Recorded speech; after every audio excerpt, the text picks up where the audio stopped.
Welcome to the Heavy Spoilers Show. I'm your host Deffinition, and it's time to break down the second movie of the year that's about The Rock fighting with family. Hobbs and Shaw is out for wide release, and throughout this video I'll be discussing everything that you need to know about the film and its ending. There will be heavy spoilers here, so if you haven't seen the movie yet and don't want anything ruined, then I highly suggest that you turn off now. With that out of the way, I just want to give a huge thank you for clicking this video. Now let's get into my breakdown of Hobbs and Shaw.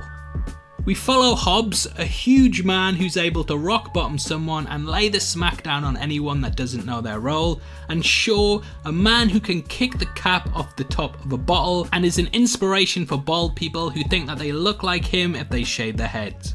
You should shave your head, Larry, it'll make you look like Jason Statham. It never does. Anyway, after MI6 Agent Hattie Shaw is forced to inject herself with the virus that can be programmed to kill certain people, we get a tale of family that takes a few twists and turns. Hattie is Shaw's sister, who's also a Shaw, and she was forced to become a carrier of the disease named Snowflake after coming face to face with Brixton Lore, a superhuman that has synthetic implants and is able to tear through agents like they're nothing. Brixton, played by Idris Elba, is an awesome addition to the franchise, and his superhuman enhancements make him one of the most formidable villains in the series so far. He's lethal one-on-one, and the protagonists really have to outthink a lot of the situations with him that they find themselves in. Outdone by Hattie injecting herself with Snowflake, Brixton frames the character and forces her to go on the run, which is when Hobbs and Shaw are assigned to work with one another in order to track her down. We get some incredible cameos, including Kevin Hart, who shows up throughout the film and lets you know that the bromance between him and The Rock still lives on, because they're, you guessed it, family. In the film, we learn that the virus was created by a shadowy organisation named Etienne who wish to kill a vast majority of the world's population because they believe that they are weak. Etienne have control of the media and several agents at their disposal, which they use to make life difficult for Hobbs and Shaw. They initially tried to recruit Shaw through Brixton, but he shot him and left him for dead, which forced the group to resurrect him with machinery. After contacting the professor that created the disease, they learn that the virus can be extracted from Hattie with a special device located at the Etienne factory, and the group then travel to Russia to get it. As you can imagine, things don't go according to plan, and the device gets the fast and furious treatment. Realizing that they need to fix this device, Hobbs suggests that they return to his home in Samoa to reunite with his family, because this is all about family, and together he and his brother, along with the Shaw siblings, make a stand against Brixton and the forces of Etienne. The movie really kicks it up a notch here, and the classic Fast and Furious themes are laced throughout this section, alongside the ass-kicking action that you've come to expect from the franchise. Whilst this story isn't going to win any Oscars, it's still fun being along for the ride, and it can't be overstated how well The Rock and Statham's performances both drive the plot along at a pace that feels engaging and enjoyable. It was awesome seeing Cliff Curtis here, and it really ramps the movie up. From here, the device is repaired and they use it to slowly extract the virus from Hattie. However, they're not out of the woods yet, and Brixton arrives and captures her, which pretty much puts a ticking clock on her head. The Hobbs lot and Shaw give chase, and this is a really heart-pounding moment that ramps up the tension of the film in an awesome way. Hobbs and Shaw go head to head with Brixton, who up until this point has seemed pretty unstoppable. However, they realise that though he's lethal one-on-one, his attacks tend to leave him open when facing two or more people. The two work together, solidifying their friendship, no, scratch that, famship, and they manage to take him down, though Shaw says that he will spare the character because he's killed him once before and refuses to do it again.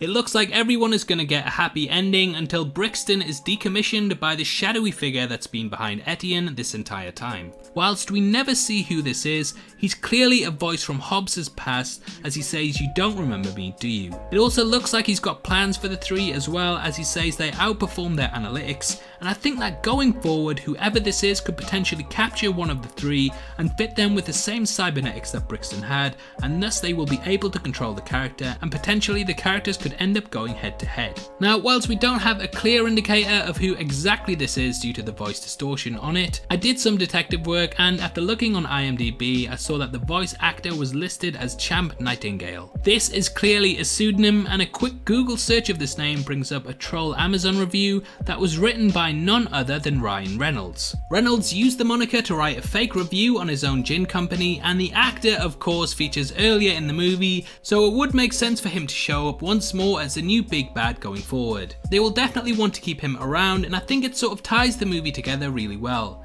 It makes sense that Reynolds would handpick Hobbs for the mission so that he could keep an eye on him, and this kind of ties back to the analytics line later in the film. Agent Locke, who Reynolds plays, pops up in 2 of the post-credit scenes, and in both he's desperate to recruit Hobbs. His obsession with him really enforces for me that he was the voice behind the entire thing, and I definitely want to see this developed in the future. Now onto the post-credit scenes, and whilst I've already discussed the 2 which revolve around Agent Locke trying to recruit Hobbs once more, the other 2 also set up things for the future.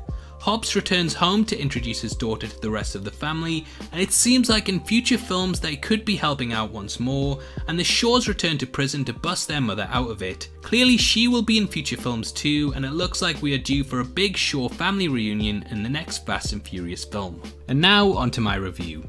So, as I'm sure you can guess, Hobbs and Shaw is a blast from start to finish. We are so deep into the Fast and Furious franchise, and somehow the series is still coming up with ways to reinvent itself, which is always awesome to see. The film is pretty predictable, but there's still so much to enjoy here that you don't really mind watching it all play out. Hobbs and Shaw is an excellent team-up movie that smartly sets up a sequel and shows the direction that the films could be heading in down the line. Hobbs and Shaw is a worthy spin-off to the Fast and the Furious franchise, and that's why it gets an 8 out of 10. Obviously, I'd love to hear your thoughts on the film, and if you want to see more from the 2. Comment below and let me know, and if you enjoyed this video then please like it and make sure that you subscribe to the channel for more breakdowns like this every day. If you want something else to watch after this, then make sure you check out my full breakdown of all of the deleted scenes from Avengers Endgame, which will be linked at the end. I show every scene that we have so far and discuss why it was cut, so it's definitely worth watching if you want to know more. If you want to come talk to me about movies, TV shows, games and comic books, then you can follow me on Twitter at DeffinitionYT. It's the best way to get in touch with me, and it's the perfect place to suggest new videos and content, so hopefully I see you over there after this. I also just want to let you know that we're currently giving away a free copy of Avengers Endgame on Blu-ray to one lucky winner, and all you have to do is like this video, make sure that you subscribe to the channel, and leave your thoughts on Hobbs and Shaw in the comment section below. The winner will be chosen at random on August the 10th, and the Blu-ray will be shipped out from then to whoever gets the prize, so best of luck to everyone who takes part. This is a channel for people who are mad into movies, so if that's the kind of thing you like, hit subscribe. Thanks again for taking the time to watch this. I've been Deffinition, you've been the best, and I'll see you next time. Take care, peace.